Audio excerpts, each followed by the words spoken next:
आने वाले दिनों में आपको कुछ राज्यों पर निगाह रखनी होगी। महाराष्ट्र, बिहार, उत्तर प्रदेश और हरियाणा। और अगले 3-4 सालों में इन राज्यों से जो राजनीतिक खबरें आएंगी, उसका सीधा असर भारतीय जनता पार्टी और मोदी सरकार पर पड़ेगा। मगर सबसे पहले कुछ चेहरों पर निगाह डालिए। जिस तरह से महाराष्ट्र के अंदर उद्धव ठाकरे ने साबित कर दिया है कि असली शिवसेना कौन है, जिस तरह से कांग्रेस, एनसीपी और उद्धव ठाकरे के गठबंधन ने भाजपा के गठबंधन को धूल चटा दी है, उसका परिणाम यह हो रहा है दोस्तों कि देवेंद्र फडणवीस को यह कहना पड़ रहा है कि इस हार के लिए नैतिक जिम्मेदारी लेते हुए मैं पद से इस्तीफा देने को तैयार हूं।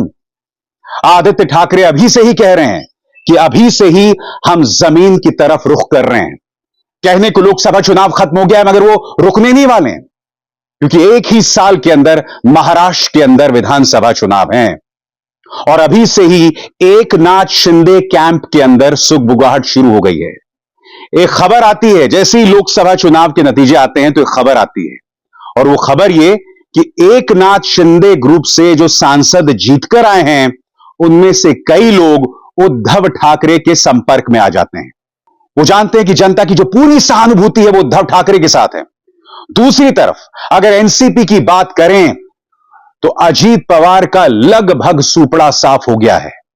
अपनी जान बचाने के लिए, स्वार्थ के चलते वो भाजपा की गोद में जाके बैठ गए, डिप्टी चीफ मिनिस्टर बन गए, मगर लोकसभा चुनावों में उनका सूपड़ा साफ हो गया।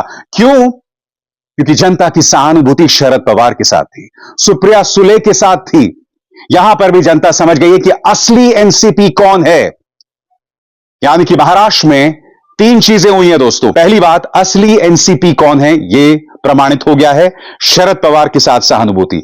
दूसरी बात, असली शिवसेना कौन है, यानी कि उद्धव ठाकरे। और तीसरी बात, कांग्रेस की वापसी हुई है दोस्तों।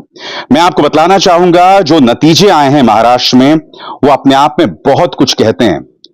कांग्रेस को 13 सीटें मिली, उसके बाद शिवसेना उद्धव ठाकरे फैक्शन को 9 सीटें, भारतीय जनता पार्टी को 9 सीटें, एनसीपी शरद पवार फैक्शन को 8 सीटें, शिवसेना एकनाथ शिंदे फैक्शन को 7 सीटें और अजीत पवार की एनसीपी को सिर्फ 1 सीट।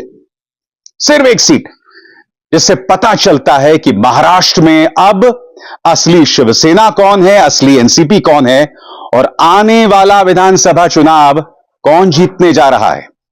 इस वक्त भाजपा गठबंधन के अंदर जबरदस्त खलबली है। देवेंद्र फडणवीस इस्तीफे की बात कर रहे हैं। उन लोगों को समझ नहीं आ रहा है कि हम करें तो करें क्या, जाएं तो जाएं कहां। जी हां, यह हालत हो गई है। और इसीलिए अगर 1 साल के अंदर महाराष्ट्र और हरियाणा दोनों जगह पर अगर इंडिया गठबंधन को जीत मिल जाती है, तो आप सोच सकते हैं मोदी 3.0 की कितनी खराब शुरुआत होगी। क्योंकि आप जानते हैं कि हरियाणा के अंदर भी इंडिया गठबंधन, यह कहा जाए कांग्रेस को शानदार सफलता मिली है। इस वक्त भूपेंद्र हुड्डा, दीपेंद्र हुड्डा, शैलजा, ये सभी एक टीम के तौर पर काम कर रहे हैं और वो तमाम लोग जो भाजपा की गोद में जाकर बैठ गए थे, यानी कि चौटाला साहब, अब वो अलग हो गए हैं। इसका अर्थ क्या हुआ? भाजपा हरियाणा में भी कमजोर हो गई है और हरियाणा में आज की तारीख में चुनाव होते हैं तो जनादेश किसकी तरफ जाएगा, यह मुझे आपको बतलाने की जरूरत नहीं है। इसका अर्थ क्या हुआ?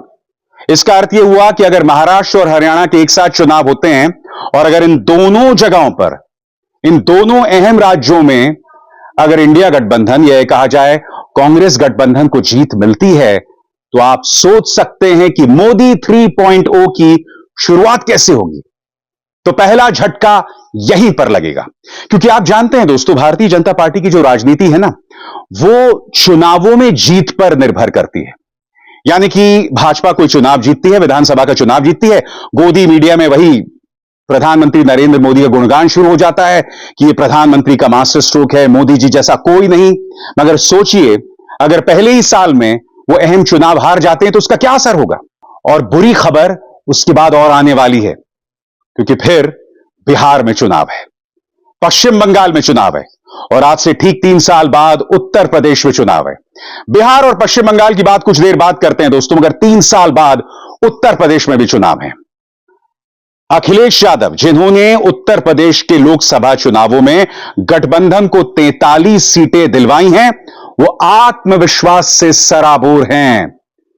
वो कह रहे हैं कि मोदी 3.0 यानी मोदी जी को जो तीसरी पारी होगी वो इतनी आसान नहीं होगी। लगातार एक अस्थिरता बनी रहेगी। क्यों बनी रहेगी, आइए सुनते हैं अखिलेश क्या कह रहे हैं। तक चुनाव का सवाल था। इस बार उत्तर प्रदेश की जनता ने मुद्दों पर वोट दिया और जनता के मुद्दों पर चुनाव हुआ। जनता ने अपने मुद्दों पे मतदान किया और भारतीय जनता पार्टी की बड़ी हार उत्तर प्रदेश में हुई है। जहां तक सरकार बनने का ना बनने का है, सरकारें बना करती हैं, सरकारें गिरा करती हैं। सरकार में बहुमत नहीं हो तो बहुत लोगों को खुश कर करके सरकार बनानी होती है। मुझे लगता है ये खुश करने की जो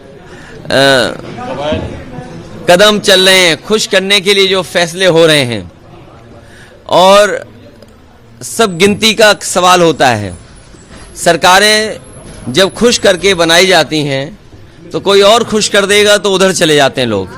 हमें उम्मीद है कि जनता ने जो फैसला देश के सामने लिया है, संविधान, आरक्षण और लोकतंत्र मजबूत हो, हमें उम्मीद है कि आने वाले समय में ऐसी चीजें आप देखोगे कि लोग उनके लिए साथ खड़े दिखाई देंगे। अखिलेश के पक्ष में क्या जाते दिख रहा है मैं आपको बताता हूं दोस्तों। सबसे बड़ी बात, कांग्रेस का रिवाइवल हो गया है। कांग्रेस ने वापसी की है आधा दर्जन सीटें हासिल करके, जो अपने आप में बहुत बड़ी चीज है। क्योंकि अगर कांग्रेस अखिलेश यादव को लोकसभा चुनावों में लगातार नीचे ले जाती रहती तो ये 43 सीटें संभव नहीं होती। और इसके अलावा एक और फैक्टर, बीएसपी की जो विश्वसनीयता है, खासतौर से मायावती जिस तरह से राजनीतिक तौर पर वो कदम उठा रही है जिससे भाजपा को मदद मिल रही है, इससे दलितों में उनका विश्वास कम हुआ है। यही वजह है कि नगीना से एक दलित नेता चंद्रशेखर जीत जाता है। चंद्रशेखर की जीत के साथ एक नए और बड़े दलित नेता का उदय हो रहा है दोस्तों। और ये जो नया दलित नेता है वो भाजपा के साथ नहीं है, कम से कम अब तक तो नहीं है। आगे कब होगा, क्या होगा, हम नहीं जानते हैं। वो इस वक्त सेक्युलर ताकतों के साथ, धर्मनिरपेक्ष ताकतों के साथ हैं। अब आप समझ रहे हैं, राज्य का जो दलित है वो बेशक अखिलेश यादव की तरफ ना देखे, मगर वो कांग्रेस की तरफ देख रहा है। क्योंकि राहुल गांधी ने अपने चुनावी सभाओं में बार बार कहा था कि अगर भाजपा को 400 सीटें आ गई तो संविधान खत्म हो जाएगा, आरक्षण पर प्रभाव पड़ेगा। और यह उनकी कल्पना की उड़ान नहीं थी, क्योंकि भाजपा के बड़े बड़े नेता 400 सीट हासिल करके संविधान को बदलने की बात कर रहे थे। यही वजह है कि दलित अब कांग्रेस की तरफ दोबारा देख रहे हैं। बहन मायावती से उनका मोह भंग हो रहा है। और क्यों हो रहा है मैं आपको बताऊं। वो इसलिए हो रहा है क्योंकि आपको याद होगा, दलितों में मायावती के उत्तराधिकारी थे जिनका नाम आकाश आनंद था। आकाश लगातार भाजपा पर हमला बोल रहे थे, मगर बहुत ही रहस्यमय तरीके से उन्हें चुनाव प्रचार से हटा दिया जाता है। यही नहीं दोस्तों, सीटों के बंटवारे में भी मायावती लगातार कई सीटों पर मुसलमानों को टिकट दे रही थी ताकि मुसलमानों का जो वोट बट जाए। इनफैक्ट मैं आपको एक आंकड़ा दिखाना चाहता हूं। इस आंकड़े के मुताबिक, जो बहुत शॉकिंग है दोस्तों, इस खबर को देखिए। BSP polls more votes than victory margin in 16 UP seats. आप जानते हैं, इसका मैं हिंदी में अनुवाद करूं तो इसका क्या अर्थ है। इसका अर्थ है कि कम से कम 16 उत्तर प्रदेश की सीटों में बीएसपी को जो वोट मिले उसके चलते समाजवादी पार्टी को हार मिली। इसी के चलते भाजपा इन सीटों में जीत पाई। अब सोचिए, अगर बीएसपी समाजवादी पार्टी के साथ होती तो आप सोच सकते हैं कि किस तरह का तूफान जो है वो आता उत्तर प्रदेश में। 16 सीटें, गठबंधन को 43 सीटें मिली थी, इसमें आप 16 और जोड़ दीजिए, 16 और जोड़ दीजिए, कितना हुआ? 43 प्लस 10 53, और 53 प्लस 6 59, कुल 59 सीटें गठबंधन को मिल सकती थी अगर बीएसपी इंडिया गठबंधन के साथ होती। वो कौन सी सीटें हैं जिसमें मायावती ने बीजेपी को फायदा पहुंचाया था आपकी स्क्रीन पर? अकबरपुर, अलीगढ़, अमरोहा, बांसगांव, भदोही, बिजनौर, देवरिया, फर्रुखाबाद, फतेहपुर सीकरी, हरदोई, मेरठ, मिर्जापुर, मिश्रिख, फूलपुर, शाहजहांपुर, उन्नाव। इन तमाम सीटों पर बीएसपी ने एसपी गठबंधन को नुकसान पहुंचाया और बीजेपी को फायदा पहुंचाया।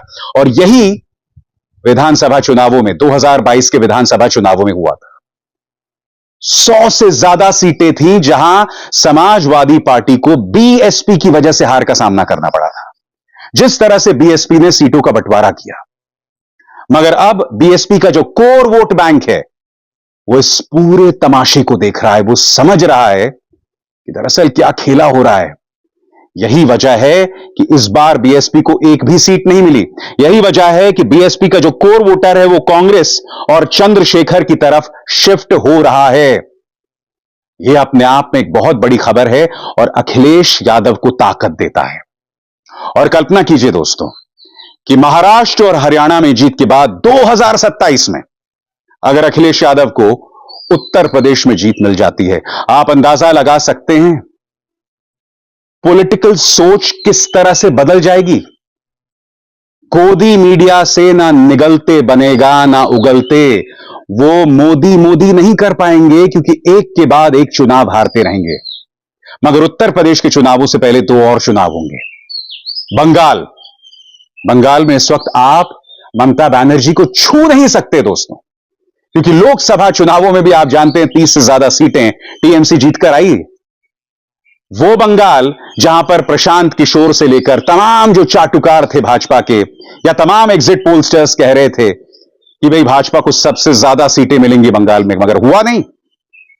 तो मान के चलिए कि ममता बनर्जी को दोबारा सफलता बंगाल में मिलेगी, क्योंकि बंगाल में भी जब चुनाव होगा तो उससे प्रधानमंत्री नरेंद्र मोदी की साख का मुद्दा बना दिया जाएगा। मगर समानांतर तौर पर भारतीय जनता पार्टी की मुश्किलें उत्तर प्रदेश में बढ़ेंगी, क्योंकि उत्तर प्रदेश में अभी से सुगबुगाहट है Gujarat lobby versus Uttar Pradesh lobby की। उत्तर प्रदेश में भाजपा की जो इकाई है वो लगातार कह रही है कि जिस तरह से अमित शाह ने सीटों का बंटवारा किया उसका नुकसान जो है भाजपा को हुआ। इसीलिए अमित शाह का फरमान जो है वो नहीं चल सकता उत्तर प्रदेश में। यानी आने वाले दिनों में अमित शाह बनाम योगी आदित्यनाथ का जो जंग है वो और बढ़ने वाली है, और इसका फायदा अखिलेश यादव जरूर उठाएंगे। हर गुजरते दिन के साथ यह टकराव बढ़ेगा, क्योंकि देखिए दोनों ही सूरतों में यहां पर भाजपा को नुकसान है। अगर अमित शाह कमजोर होते हैं, गुजरात लॉबी कमजोर होती है, यानी कि केंद्र में प्रधानमंत्री नरेंद्र मोदी और अमित शाह कमजोर होंगे। और यहां पर अगर अमित शाह हावी होते हैं, उत्तर प्रदेश के अंदर प्रधानमंत्री नरेंद्र मोदी हावी होते हैं, तो भाजपा के अंदर सिर्फ टव्वल शुरू हो जाएगी, आंतरिक जंग जैसे हालात शुरू हो जाएंगे। अभी से कई भाजपा के नेता कह रहे हैं कि किस तरह से योगी आदित्यनाथ को दरकिरार करने की कोशिश की जा रही है। और जहां तक इंडिया गठबंधन की बात है, उनके सामने एक और चुनौती है, वो है बिहार की। दोस्तों बिहार की कोई बात नहीं कर रहा है, क्यों? क्योंकि बिहार में महागठबंधन को 40 में से 10 सीटों के आसपास मिले हैं। मगर यह ना भूलें कि पिछली बार उन्हें सिर्फ 1 सीट मिली थी। तेजस्वी अकेले ये चुनाव लड़ रहे थे, उनके साथ ऐसा कोई बड़ा नेता नहीं था। मगर उनका मुकाबला किसके साथ था? उनका मुकाबला था बिहार के अंदर प्रधानमंत्री नरेंद्र मोदी, जो निर्विवादित तौर पर निहायत ही लोकप्रिय हैं, नीतीश कुमार का वोट बैंक, जितन राम मांझी का वोट बैंक, चिराग पासवान का वोट बैंक। तेजस्वी अकेले इससे मुकाबला कर रहे थे। मगर यह भी ना भूलें कि पिछली बार जो विधानसभा चुनाव हुए थे, तेजस्वी यादव अपने दम पर कम वक्त में कैंपेनिंग करने के बावजूद सिंगल लार्जेस्ट पार्टी के तौर पर उभरे थे। आपको क्या लगता है जब बिहार में चुनाव होंगे इस बार तो क्या होगा?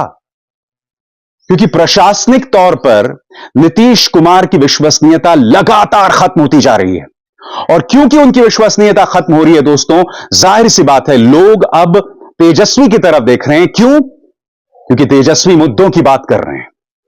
वो कभी हिंदू मुस्लिम नहीं करते हैं, वो अनर्गल जातीय मुद्दे नहीं उठाते हैं, वो गरीबों की बात करते हैं, महंगाई बेरोजगारी की बात करते हैं, और उन्हें जो समर्थन मिल रहा है ना वो जाति से ऊपर मिल रहा है।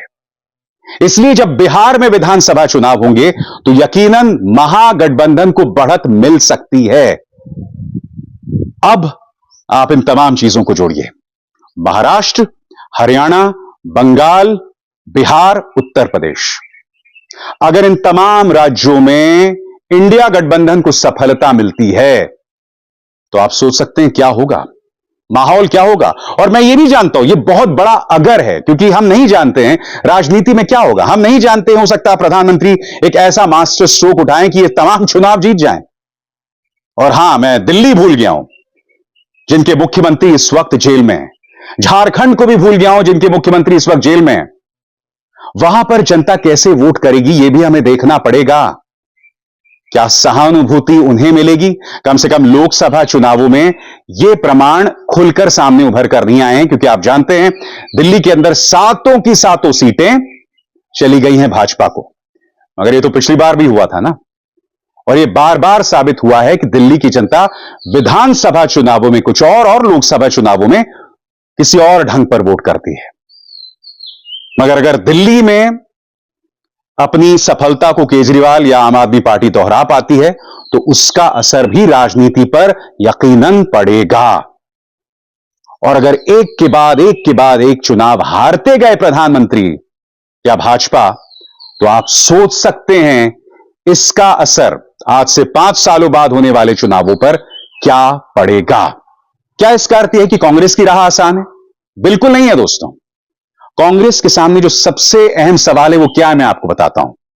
सबसे अहम सवाल है कि आप मध्य प्रदेश में आपका सूपड़ा साफ हो गया है, गुजरात में आप एक सीट जीत पाए हैं, बहुत बड़ी उपलब्धि है, बावजूद इसके कि आपने कोई बहुत बड़ी लड़ाई नहीं लड़ी है। हिमाचल में आपका सूपड़ा साफ है, उत्तराखंड में आपका सूपड़ा साफ है, छत्तीसगढ़ में सूपड़ा साफ है। इन तमाम राज्यों में कांग्रेस ने सलीके से चुनाव भी नहीं लड़ा।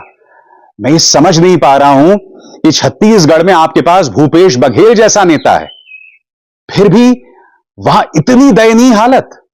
तो कहने का अर्थ यह है कि अगर इन चुनावों में, इन राज्यों में कांग्रेस ने मेहनत नहीं की, मसलन मध्य प्रदेश में अगर पार्टी ने नए सिरे से जान नहीं फूकी, क्योंकि आपको जो पुराने झाड़ झंखार हैं, जो पार्टी को सिर्फ नुकसान पहुंचा रहे हैं, मसलन कमलनाथ या कुछ हद तक दिग्विजय सिंह भी, इनसे दूरी बनाए रखनी पड़ेगी। युवा नेताओं को सामने लाना पड़ेगा। जीतू पटवारी पार्टी अध्यक्ष हैं, तो क्यों ना जीतू पटवारी में विश्वास जतलाया जाए, क्योंकि हमने जीतू पटवारी के आक्रामक अंदाज को कई मंचों पर देखा है।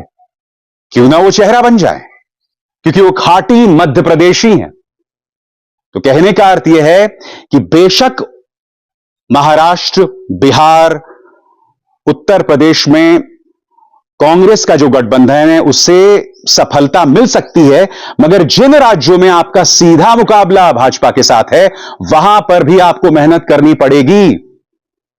क्योंकि अगर एक बार फिर, यानी कि जब भी लोकसभा चुनाव होते हैं, अगर एक बार फिर इन तमाम राज्यों में कांग्रेस का सूपड़ा साफ हो जाता है तो इस वक्त जो नतीजे आए हैं उससे बहुत भिन्न हालत नहीं होंगे। यानी कि प्रधानमंत्री शायद एक बार फिर प्रधानमंत्री बन जाएंगे। मगर जैसे मैंने कहा दोस्तों, ये सब कहने की बातें होती हैं। आने वाले वक्त में, अगले एक हफ्ते में क्या होने वाला है हम नहीं जानते हैं।